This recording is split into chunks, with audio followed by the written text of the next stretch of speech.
With the 5.2 update just around the corner, I know a lot of you are torn about which characters should be at the top of your priority list. Don't worry, I've got you covered. In this video, I'm going to make it super easy for you to decide. You won't want to miss my take on Chasca, Lyney, Zhongli, and, of course, the powerhouse Neuvillette.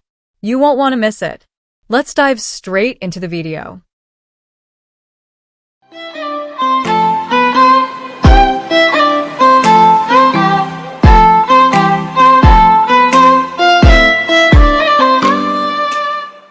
Let's take a closer look at Genshin Impact's newest 5-star character, Chasca.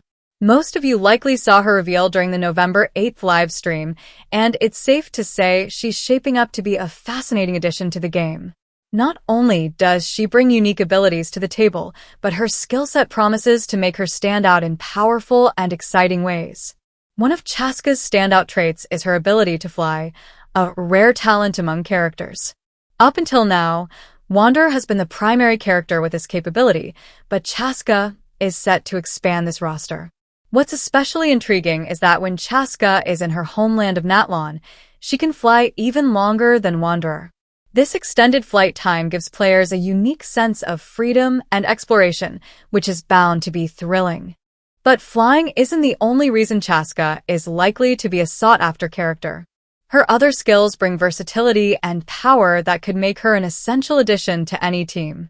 Whether you're drawn to her airborne abilities or curious about the rest of her kit, she seems poised to be a worthwhile pull for fans of Genshin Impact.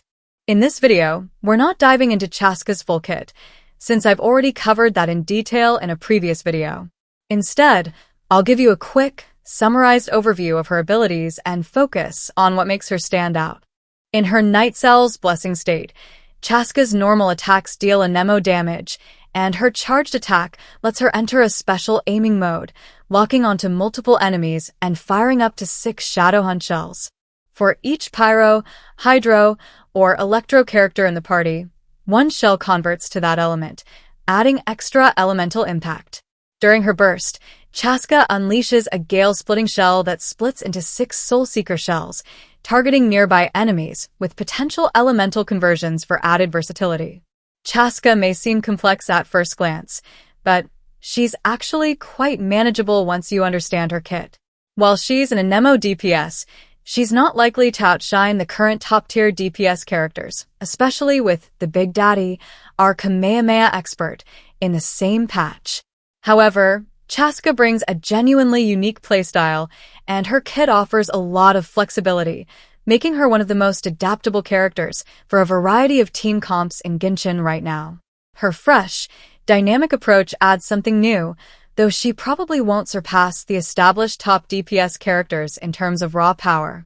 She'll likely be more of a preference character for most players. Next up, we have Lyney returning alongside Chasca in the first phase.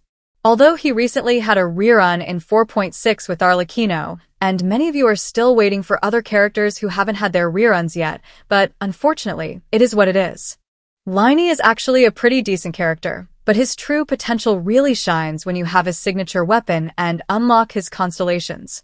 Let's say C1, things start to improve significantly. His C1 and C2 are both excellent. C1 gives him another Grinmalkin charge, and C2 adds extra crit damage, which is always a welcome boost.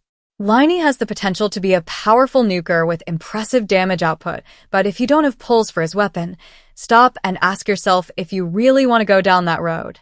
That said, if you already have him and want some constellations or simply love his playstyle, you can go for him.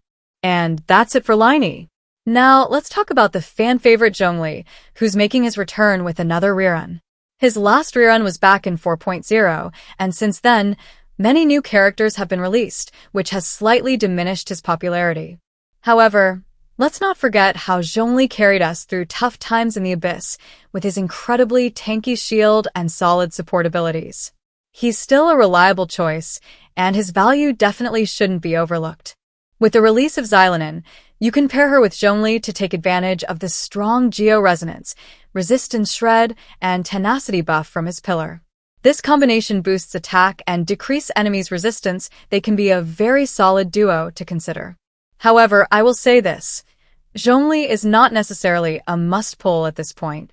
If you're struggling with survivability and need a reliable shield, then he's definitely worth considering.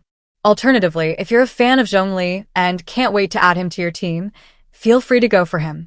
But if your goal is to tackle endgame content, focusing on powerful DPS characters and their constellations is crucial. After all, if you can defeat enemies faster, who really needs a shield?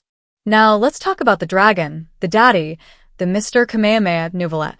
He had his rerun in 4.5, but given his immense popularity and ability to drain everyone's wallets, Hoyoverse definitely timed that release perfectly. Neuvillette is still, if not the best DPS character in the game. He delivers absolutely incredible damage in both AoE and single-target situations, making him a powerhouse in any team. On top of that, he's one of the easiest and most comfortable DPS characters to play, offering a smooth experience for players while still dishing out impressive damage. Let's talk about Neuvillette's constellations. His constellations do make him even more powerful, offering added interruption resistance and opening up new team synergies, particularly with Farina. However, as long as you have Neuvillette and his signature weapon, he'll still perform exceptionally well. Even without his signature weapon, you can use Prototype Amber, which is a solid F2P option for him and still allows him to shine in combat. So yeah, everyone, these are the characters coming in version 5.2. So, if you ask me about my priority list for these characters, I'd say it's important to keep one thing in mind. After 5.2, we're going to get the Pyro Archon 𝐼𝐞𝐥𝐜. As we saw in her fight during the Archon quest with Capitano, she's not going to be a pushover. So, before going all out for the characters in 5.2, make sure to consider that upcoming powerhouse. Now, back to my priority list. If you've decided to go all out in 5.2 and don't have Neuvillette yet, then I'd say go for him. He won't disappoint you, and his rerun might not come around very soon. However, I wouldn't recommend pulling for his weapon, especially since it's alongside Zhongli's weapon, which isn't the best option. Next, I'd put Chasca in the second spot. She looks fun, especially in exploration because, she can fly. She's also an okay DPS with unique mechanics, and honestly, I just like pretty characters. But hey, that's just my take. Following her is Zhongli, thanks to his solid support role and tanky shields. And at number 4, I'd say Lyney. It's not that I dislike him, but there are more competitive options in the Pyro field, like 𝐜𝐴𝐴𝐴. And who knows? Maybe 𝐼𝐴𝐴𝐴 will turn out to be even more OP. Alright guys, that's a wrap on all the details. If you have any questions, drop them in the comments. And of course, don't forget to like, share, and subscribe. I'll catch you in the next video.